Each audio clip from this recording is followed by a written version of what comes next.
पंडित खटक बिहारी लाल जी ने कहा था कि सत्ता का खेल तो चलेगा, सरकार आएगी, सरकार जाएगी, पार्टी आएगी और पार्टी जाएगी और पार्टी बिगड़ेगी, पर हमारा देश अमर रहना चाहिए और हमारा लोकतंत्र अमर रहना चाहिए।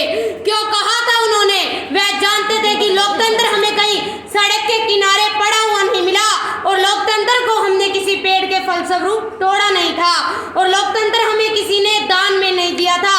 लोकतंत्र को पाने के लिए ना जाने कितनी छातियों ने लोहों के टुकड़ों को सहा है और ना जाने कितनी माँओं ने अपनी गोद सूनी कर दी है और ना जाने कितनी देश की बेटियों ने अपने संदूर का बलिदान दिया है और ना जाने कितने वोटरों ने फांसी के फंदों को छुआ है। जब जाकर लोकतंत्र स्थापित हुआ था और तुम आज इस लोकतंत्र को तोड़ने की बात करते हो। मैं मतदान की अनिवार्यता पर बात करना चाहूंगी कि मतदान की बहस आज से नहीं 4 जनवरी 1950 से है, जब पंडित ठाकुर दास प्रसाद जी ने मतदान पर कानून बनाया था।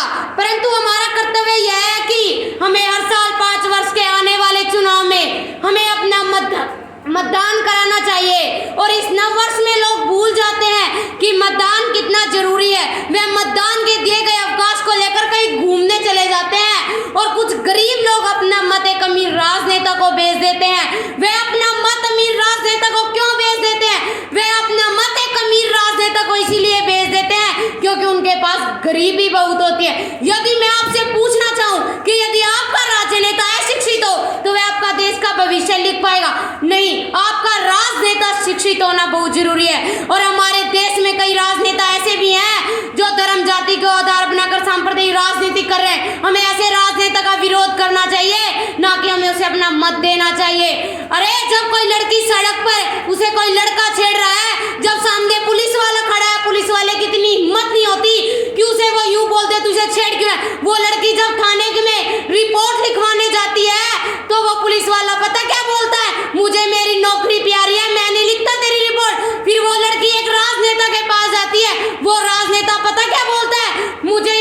मेरे पास इतना वक्त नहीं है तेरी बात सुनने का। वो बोलता है कि तू जाकर तेरी रिपोर्ट थाने में लिखवा। फिर क्या करती वो लड़की? उसके पास कोई बचा। जब वो राजनेता हमारे घर आते हैं, 10 लाख ले लो, 20 लाख ले लो, हमें अपना मत दे दो। अरे कहाँ चला जाता है तुम्हारी सोच? कहाँ चली जाती है तुम्हारा दिमाग? तुम्हें पता नहीं कि हमें कैसे राजनेता को वोट देना चाहिए। तुम अपने पैसों के खातिर तुम अपना मत बेच देते हो। अरे अपना मत एक ऐसे राजनेता को दो जो तुम्हारे देश का विकास कर सके।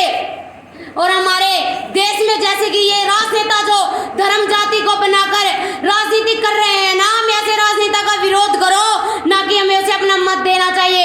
अरे